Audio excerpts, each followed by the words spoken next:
सुप्रभात बच्चों, कैसे हैं आप सभी। आशा है आप सभी स्वस्थ होंगे। तो आज अपनी इस वीडियो में बच्चों हम 9वीं कक्षा के कृतिका भाग 1 के प्रथम पाठ की दूसरी वीडियो बनाएंगे, ठीक है। और इस वीडियो में हम जो हमने पहले वीडियो में पढ़ा था उससे आगे से शुरू करेंगे। इस जल प्रलय में ये फणीश्वर नाथ रेणु द्वारा लिखा हुआ है।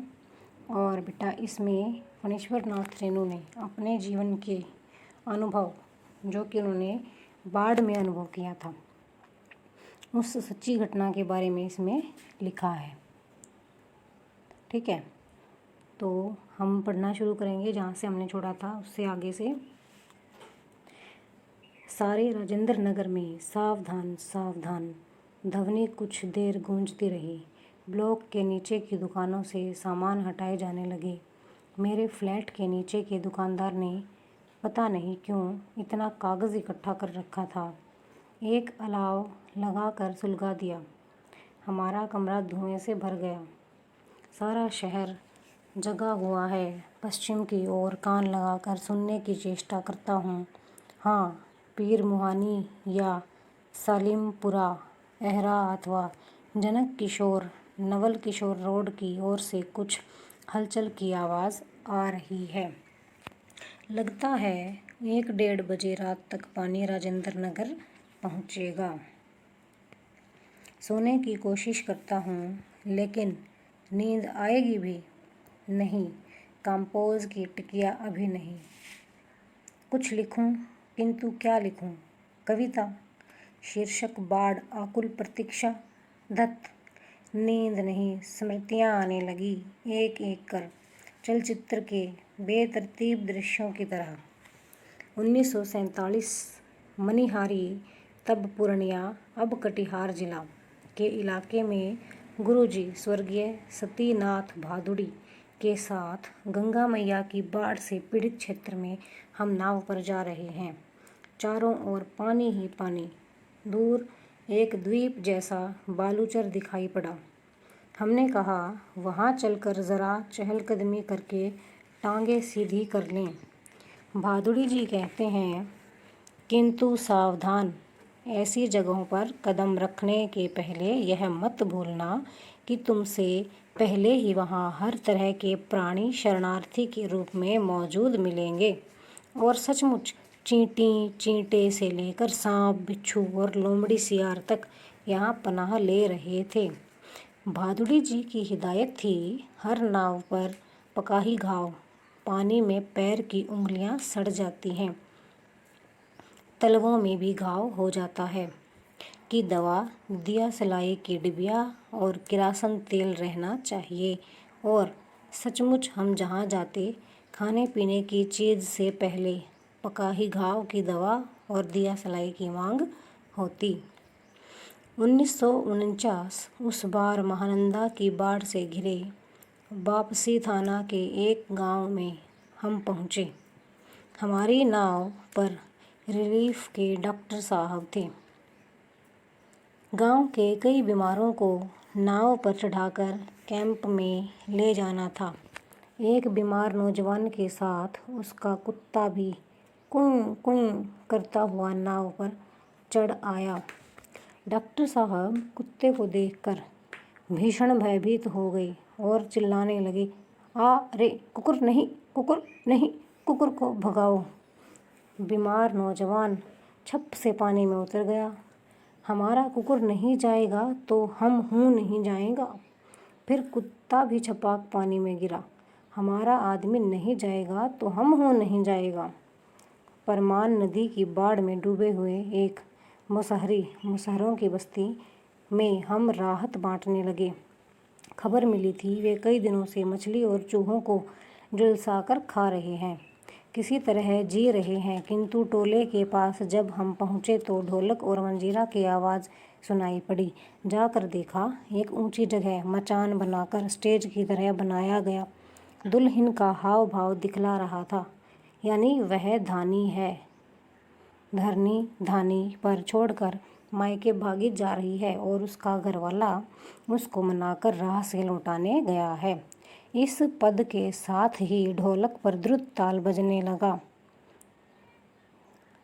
धागिड़गिड़ धागिड़गिड़, चकैक चकदुम, चकैक चकदुम, चकदुम चकदुम। कीचड़ पानी में लथपथ भूखे प्यासे नर नारियों के झुंड में मुक्त खिलखिलाहट लहरें लेने लगती हैं। हम रिलीफ बांटकर भी ऐसी हंसी उन्हें दे सकेंगे क्या? बलवाही नाच की बात उठते ही मुझे अपने परम मित्र भोला शास्त्री की याद हमेशा क्यों आ जाती है। यह एक बार 1937 में सिमरवनी शंकरपुर में बाढ़ के समय नाव को लेकर लड़ाई हो गई थी। मैं उस समय बालचर बॉय स्काउट था। गांव के लोग नाव के अभाव में केले के पौधे का भेला बनाकर किसी तरह काम चला रहे थे और वहीं जमींदार के लड़के नाव पर हारमोनियम तबला के साथ झिंझीर करके निकले थे। गांव के नौजवानों ने मिलकर उनकी नाव छीन ली थी। थोड़ी मारपीट भी हुई थी और 1967 में जब पुनपुन का पानी राजेंद्र नगर में घुस आया था, एक नाव पर कुछ सजे धजे युवक और युवतियों की टोली किसी फिल्म में देखे हुए कश्मीर का आनंद घर बैठे लेने के लिए निकली थी। नाव पर स्टोव जल रहा था, केतली चढ़ी हुई थी, बिस्कुट के डिब्बे खुले हुए थे। एक लड़की प्याली में चम्मच डालकर एक अनोखी अदा से नेस्कैफे के पाउडर को मथ रही थी, एस्प्रेसो बना रही थी। शायद दूसरी लड़की बहुत मनोयोग से कोई सचित्र और रंगीन पत्रिका पढ़ रही थी। एक युवक दोनों पाँवों को फैलाकर बांस की लग्गी से नाव खे रहा था। दूसरा युवक पत्रिका पढ़ने वाली लड़की के सामने अपने घुटने पर कोहनी टेक कर कोई मनमोहक डायलॉग बोल रहा था। पूरे वॉल्यूम में बजते हुए ट्रांजिस्टर पर गाना आ रहा था। हवा में उड़ता जाए मोरा लाल दुपट्टा मलमल का, हो जी। हमारे ब्लॉक के पास गोलंबर में नाव पहुंची थी कि अचानक चारों ब्लॉक की छतों पर खड़े लड़कों ने एक ही साथ किलकारियों, सीटियों, फुब्तियों की वर्षा कर दी और इस गोलंबर में किसी भी आवाज़ की प्रतिध्वनि मंडरा कर गूंजती है। सो सब मिलाकर स्वयं ही जो ध्वनि संयोजन हुआ, उसे बड़े से बड़े गुणी संगीत निर्देशक बहुत कोशिश के बावजूद नहीं कर पाते। उन फूहड़ युवकों की सारी एग्जिबिशनिज्म तुरंत छूमंतर हो गई और युवतियों के रंगे लाल लाल होंठ और गाल काले पड़ गए। नाव पर अकेला ट्रांजिस्टर था जो पूरे दम के साथ मुखर था। नैया तोरी मझधार होशियार होशियार, काहो राम सिंगार पनिया आ रहलो है, ऊह न आ रहलो है। 2:30 बज गए मगर पानी अब तक आया नहीं। लगता है कहीं अटक गया अथवा जहाँ तक आना था आकर रुक गया, अथवा तटबंध पर लड़ते हुए इंजीनियरों की जीत हो गई शायद, या कोई दैवी चमत्कार हो गया। नहीं तो पानी कहीं भी जाएगा तो किधर से? रास्ता तो इधर से ही है। चारों ब्लॉकों के प्राय सभी फ्लैटों की रोशनी जल रही है, बुझ रही है। सभी जगे हुए हैं। कुत्ते रह रहकर सामूहिक रुदन करते हैं और उन्हें राम सिंगार की मंडली डांटकर चुप करा देती है। चुप चुप। मुझे अचानक अपने उन मित्रों और स्वजनों की याद आई जो कल से ही Pataliputra colony, Shri Krishnapuri, boring road के अथाह जल में घिरे हैं। जितेंद्र जी, विनीता जी, बाबू भैया, इंदिरा जी,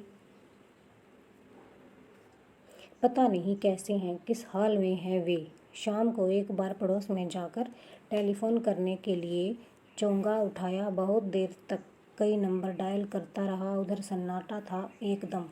कोई शब्द नहीं, टुंग फुंग, कुछ भी नहीं।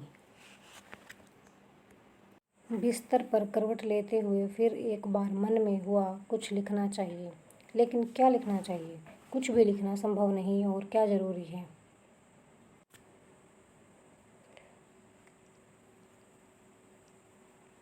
कि कुछ लिखा ही जाए। नहीं, फिर स्मृतियों को जगाऊं तो अच्छा। पिछले साल अगस्त में नरपतगंज थाना चकरदाहा गांव के पास छाती भर पानी में खड़ी एक आसन्न परसवा हमारी और गाय की तरह टुकर टुकर देख रही थी। आसन्न प्रसव होता है जिसे आजकल में ही बच्चा होने वाला हो। नहीं, अब भूली बिसरी याद नहीं। बेहतर है आंखें मूंदकर सफ़ेद भेड़ों के झुंड देखने की चेष्टा करूं। उजले उजले सफ़ेद भेड़ों के झुंड किंतु सभी उजले भेड़ अचानक काले हो गए। बार बार आंखें खोलता हूँ, मूंदता हूँ, काले को उजला करना चाहता हूँ। भेड़ों के झुंड भूरे हो जाते हैं। उजले भेड़ काले भूरे किंतु उजले उजले गेहुए रंग के भेड़। ओई दाखो ऐसे गे छे जल। झकझोर कर मुझे जगाया गया। घड़ी देखी, ठीक 5:30 बज रहे थे। सवेरा हो चुका था। आ रहलो है पनिया, पानी आ गेलो हो राम सिंगार हो मोहन रामचन्नर। अरे हो, आंखें मलता हुआ उठा। पश्चिम की ओर थाना के सामने सड़क पर मोटी डोली की शक्ल में मुंह में झाग फेन लिए पानी आ रहा है।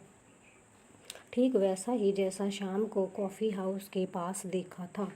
पानी के साथ साथ चलता हुआ, किलोल करता हुआ बच्चों का एक दल। उधर पश्चिम दक्षिण कोने पर दिनकर अतिथिशाला से और आगे बस्ती के पास बच्चे कूद क्यों रहे हैं? रहा नहीं, बच्चे नहीं, पानी है।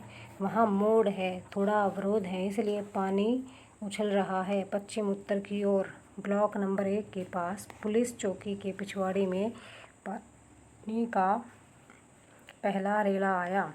ब्लॉक नंबर 4 के नीचे सेठ की दुकान की बाएं बाजू में लहरें नाचने लगी। अब मैं दौड़कर छत पर चला गया। चारों ओर शोर कोलाहल, कलरव, चीख पुकार और पानी का कलकलरव, लहरों का नर्तन। सामने फुटपाथ को पार कर अब पानी हमारी पिछवाड़े में सशक्त बहने लगा है। गोलंबर के गोल पार्क के चारों ओर पानी नाच रहा है। आ गया। पानी बहुत तेजी से बढ़ रहा है, चढ़ रहा है। करंट कितना तेज है? सोन का पानी है? नहीं, गंगा जी का है। आ गए लो। सामने की दीवार की ईंटें जल्दी जल्दी डूबती जा रही हैं। बिजली के खंभे का काला हिस्सा डूब गया। ताड़ के पेड़ का तना क्रमशः डूब रहा है। अभी यदि मेरे पास मूवी कैमरा होता, अगर एक टेप रिकॉर्डर होता, बाढ़ तो बचपन से ही देख पाया हूँ, किंतु पानी का इस तरह आना कभी नहीं देखा। अच्छा हुआ जो रात में नहीं आया, नहीं तो भय के मारे न जाने मेरा क्या हाल होता। देखते ही देखते गोल पार्क डूब गया। हरियाली लोप हो गई। अब हमारे चारों ओर पानी नाच रहा था। भूरे रंग के भेड़ों के झुंड। भेड़ दौड़ रहे हैं। भूरे भेड़। वह चाय वाले की झोंपड़ी चली गई। काश मेरे पास एक मूवी कैमरा होता, एक टेप रिकॉर्डर होता, तो क्या होता? अच्छा है, कुछ भी नहीं। कलम थी, वह भी चोरी चली गई। अच्छा है, कुछ भी नहीं मेरे पास।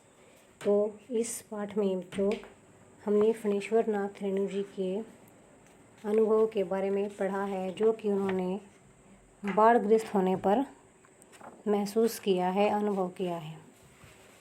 तो आज के इस वीडियो में इतना ही। आशा है आपको ये वीडियो मेरा अच्छा लगा होगा। अगर आपको अच्छा लगा है तो मेरे चैनल को सब्सक्राइब कीजिए, मेरी वीडियो को लाइक कीजिए, कमेंट कीजिए और बेल आइकन के बटन को ज़रूर प्रेस कीजिए ताकि आने वाली वीडियो आप तक सबसे पहले पहुंच सकें। और ऐसी ही और वीडियो को देखने के लिए हमारे चैनल को सब्सक्राइब कीजिए। धन्यवाद। स्वस्थ रहिए, मस्त रहिए। आपका दिन शुभ हो।